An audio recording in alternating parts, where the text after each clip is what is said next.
po, ayaw na pong ayusin. Hanggang sa nakauwi po ako ng Pilipinas, ayaw niya nang ayusin. Sabi ko, sige, kung maghulit tayo, ayusin na lang ang sa mga anak natin. Pero hindi po naging maganda rin naman napakikita ko sa mga anak namin kahit nasa kanya. Tapos po, nahuli ko po yung number. May number po kasi akong nakita sa kanya. Nabuksan ko po yung SIM niya sa aking cellphone. Tapos nakita ko yung number. Kasi sabi ko, chat ito, babae ito.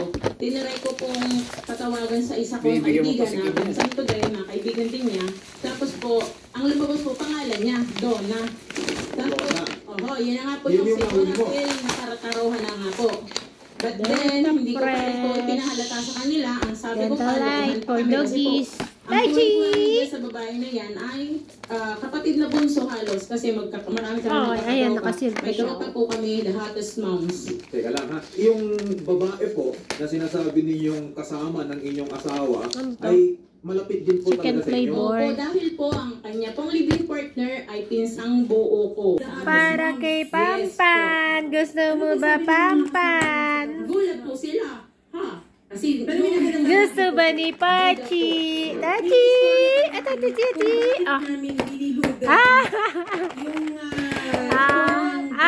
doon sa lugar po, yes po. Ano ka laki-laki ng mata?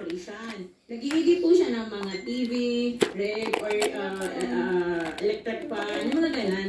Tapos, sabi ng pulis,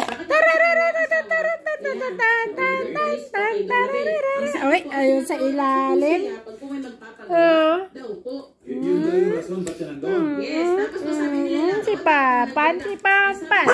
nakatulog na. O, Pampan. Taranatan. Para Pampan. Para Pampan. Tayo muna. Talon. Tayo. Na talagang nandun siya. 2 days po Sit. hindi na Pampan, sit. Sit. Sit. Yung video kanina. Sit. Na nakahuli sa kanila. Sit. Wait. Hatiin natin.